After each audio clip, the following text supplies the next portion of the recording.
Miami and Florida last night in what was, I thought, a really good defensive game, a really fun game. I know a lot of people didn't see it that way, but a lot of hard hitting, a lot of really good defense displayed by both of those teams. But Miami able to hold on, able to get a couple of late scores with 5 minutes left in the fourth quarter. They wind up winning 26-7. When you recap and you look at that Miami and Florida game, how did you see it playing out? Blake, there was one statement that I had this week, and I've been pushing a little bit more aggressively. And I felt like it was really vindicated for a reason that many people wouldn't suspect. I said that I believed that Miami was the most balanced team in college football. And I think a lot of people assume when you make a statement like that, Blake, it just means they're always going to win in every area. I see that as meaning, Blake, that when certain parts of your game are struggling, other areas will step up to the plate. What I mean by this, and in this game against Florida, it's a wet game. Center's having a little bit of issues. They can't throw the ball the same way that they usually can. Carson Beck wasn't awful, but didn't have his best game so far this year. And despite this, Blake, their defense steps up and the run game takes over. Balanced teams will have guys on the roster understand that they need to play above their normal level of performance, and they will excel. We saw that from Rueben Bain. We saw that from Marty Brown.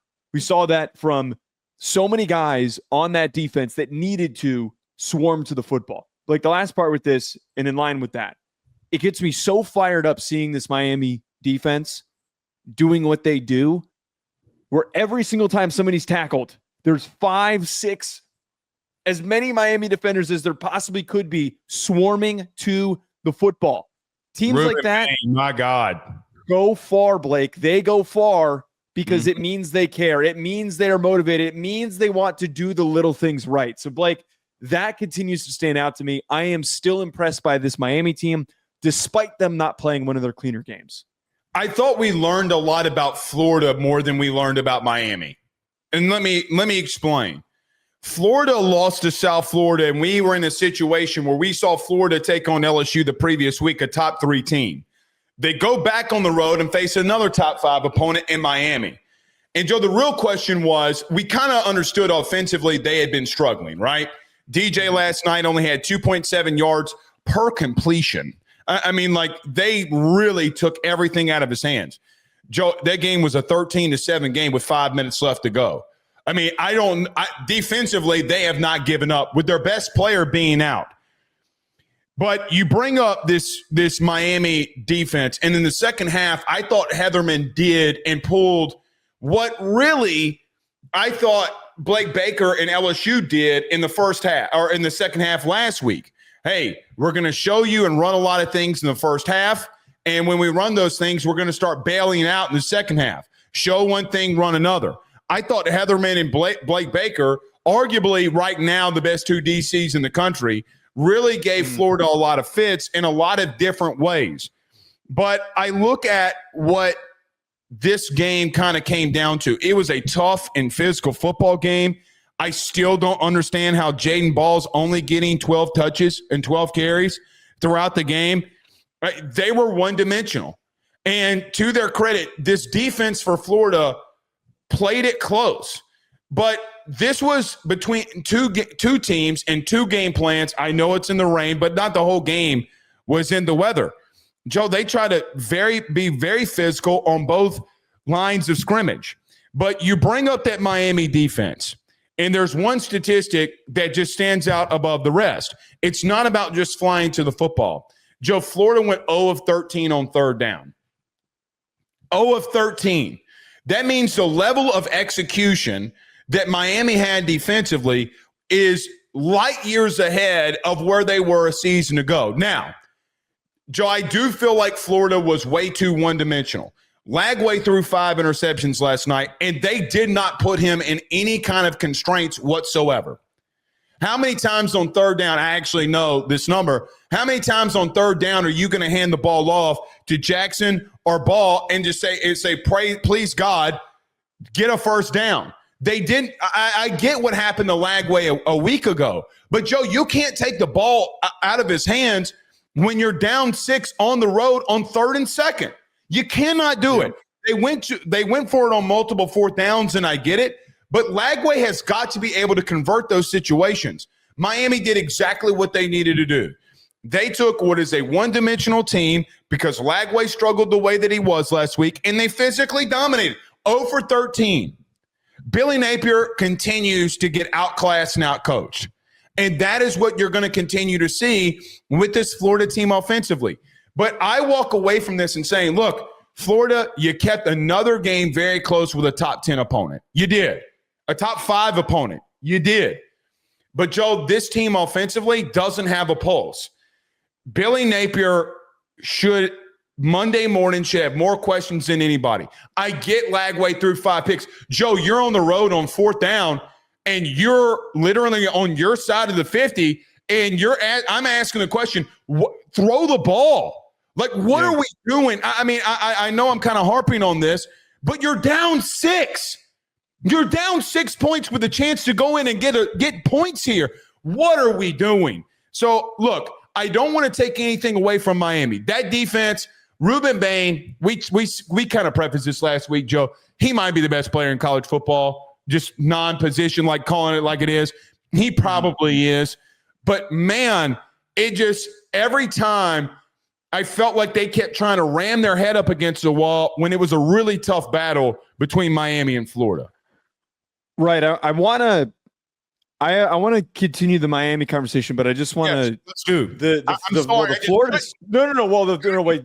The Florida stuff I want to just address very quickly here before because the whole hype up here is that we're excited about Miami. Florida's probably out of the playoff picture already this early on in the season. Right.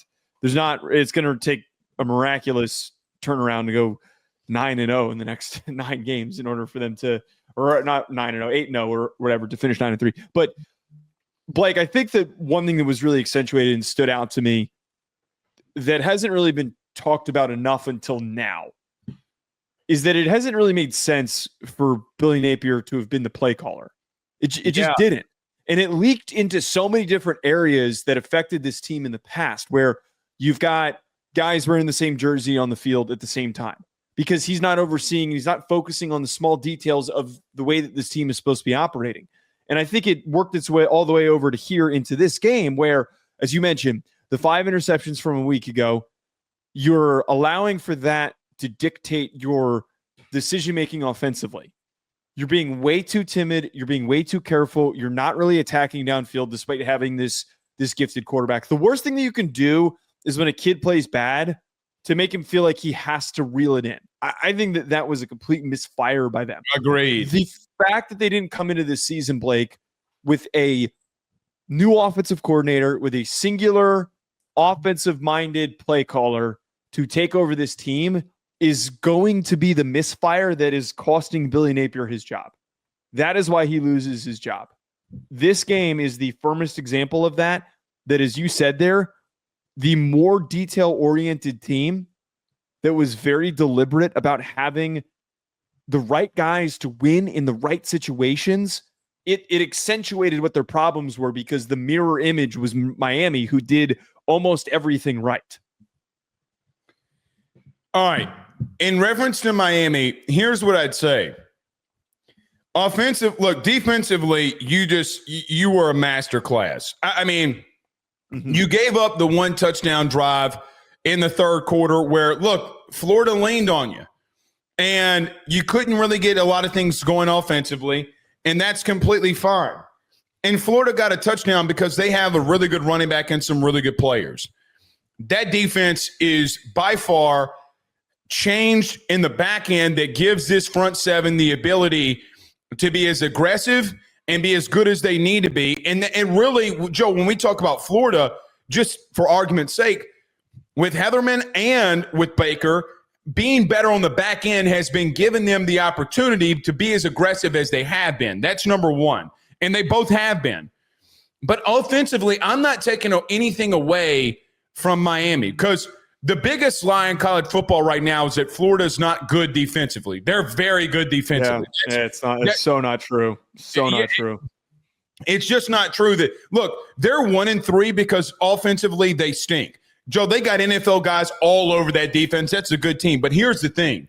You found a way to win by getting 24 carries by Fletcher, 18 by Marty Brown. And Marty Brown did, and Joe, to be real with you, there were 2 plays that I thought he scored on. They blew the whistle early on one of them. Yeah. You know, like it is what it is.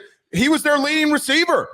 I mean, Marty Brown had 22 touches and Joe well over 130 yards. So their running back room, they were able to lean on when the weather maybe not have given them the ability. And look, Carson Beck missed some big throws, I thought. But this was a team that had seen him a lot. The Carmani McClain interception, he got baited. That's going to happen. But in a season, when you make a playoff, in a season, Joe, when you make a run, you got to be able to win games multiple ways. And you're up 13-7 with 5 minutes left to go, and Marty Brown is the bell cow to end it. And Joe, we talked about the Marty Brown edition when he was coming into Miami. You put up 13 points in the fourth quarter to end it. But I thought that offensive line and both lines of scrimmage, after how well you've recruited for Miami, is starting to become the difference. You know, Joe, I think when we look at the portal era, what we're starting to see here is that we expect teams to be better maybe a little bit earlier than they should. And this is the 3rd year of the great classes that Mario has started to bring in. Joe, look at that offensive line. Look at that defensive line. They leaned on a really, really good Florida front. And that's what was able to propel them. And guess what? Carson Beck didn't have to be Superman. Remember the whole thing that Carson Beck said in the preseason? I felt like I had to be Superman. Well, last night he didn't against a really good team. It's just all around, and I think you brought this up on Wednesday. Miami, if you get in a fight with Miami, they can do so many different things to overcome. You better not get in a phone booth fight with them up front, because they're going to continue to propel and they're going to continue to win those. I just think you were right what you said on Wednesday, to give you credit for it. I think that they are showing that you're welcome. I think that they're starting to show that they are complete in so many different areas. So what? Through the passing game, they didn't look good. By the way, your receivers can't. I don't care that it's raining. You can't have that many drops. You cannot. But flush that. You're able to win a dogfight at home against a rival, and you look really good doing it. And you deserve to be a top 3 team in the country right now. Right. So the one part with this that you said that I want to emphasize is that you talked about how the defense that Florida has is going to get completely ignored in this situation. I think that that's the further evidence for why I really like this Miami team, is that they were challenged. They were legitimately very challenged. Florida didn't have Caleb Banks, but that secondary that Florida has is a lot better than people give it credit for. The ball that Carson Beck threw didn't have great velocity on it. I think that his elbow is still slowly getting back to normal. It didn't have the same level of zip, but I don't blame Carson Beck for that. They showed the wide angle, and when you watch the film, it was a tight window that he tried to challenge. Cormani McClain's just that freakish of an athlete. This is a guy who was a former 5-star. Got written off way too soon. Yes. Very highly recruited kid for a reason, because he can break on a pass like that. He's got the length to do that. Not many corners in college football are going to make a play on that ball. So I don't really put that on Carson Beck for making that mistake. That is not a Georgia Carson Beck interception. That is a new version of him trying to challenge a gap, trying to get into a rhythm, trying to create a play, and it just didn't go his way. Well, they're in zone, and Carmani comes off of it. Joe, that's what 5-star DBs do. Yes, just to react and then have the length, the size 100%. To break on a ball. But 100%. the biggest part that I want to harp on to round out this segment, Blake, is that it is the true definition for a championship caliber team is that, again, when something isn't working, that they're able to turn to a different path to find a way to win. If you had true weaknesses, if you had a true weakness, it would get exposed. Right. It would have gotten exposed. And that's the stake for Florida here. Their true weakness is that they're having trouble throwing the ball right now. And it really looked bad because they couldn't throw the ball. It looked as bad as it possibly could. I don't think that's the case for Miami, that they've got some sort of true Achilles heel that is going to tank them like last year. They have shown to me amazing balance through these first 4 weeks. The only thing I'm going to say here is outside of Tony, I do wonder about their explosiveness at wide receiver because CJ Daniels, Lofton, I thought looked good. The tight end, he's going to be a good player. Mm-hmm. There are going to be teams like, let me give an example. When you get in, it might not hurt you in the regular season. I don't think it's going to hurt them in the regular season at all. You get into the playoff, you can't always do that against Ohio State, right? Like you can't always do that against these better teams that, quite frankly, Joe, I'm just going to call it like I see. You can't bully everybody. You can try, but you're not there yet. Let's get through the regular season. But if you get it, this is the thing that a lot of things can be true before we move on here. Billy, with all due respect, if you don't trust in DJ Lagway at all to do what you did last night, then pull him. I'm not their backup even. I don't even. Well, here's the thing, Joe. I don't give two Rudy Poos if the kid throws 20 interceptions this year. I really don't. I really don't. Because here's the thing. He's got the athletic ability to be very good, and we all know that. By the way, hey, we scored a touchdown. Well, what happened in the 3 plays before ball scored? DJ ran. I mean, like, what are we doing here? Joe, them limiting him the way that they did is malpractice. If you don't trust him, you can't be one-dimensional both weeks against a top 5 team on the road and win. And I thought LSU and Miami both showed, Joe, I got to be real with you, they're the best 2 defenses in the country right now, by far. And yeah, I agree. So much depth and was so wild. Hey, hold on. They were 2 of the worst last year. And that is the funniest shit about all of this. Both of them had really bad secondaries. They went and spent a lot of money. Now look at them. So really good situations. All right.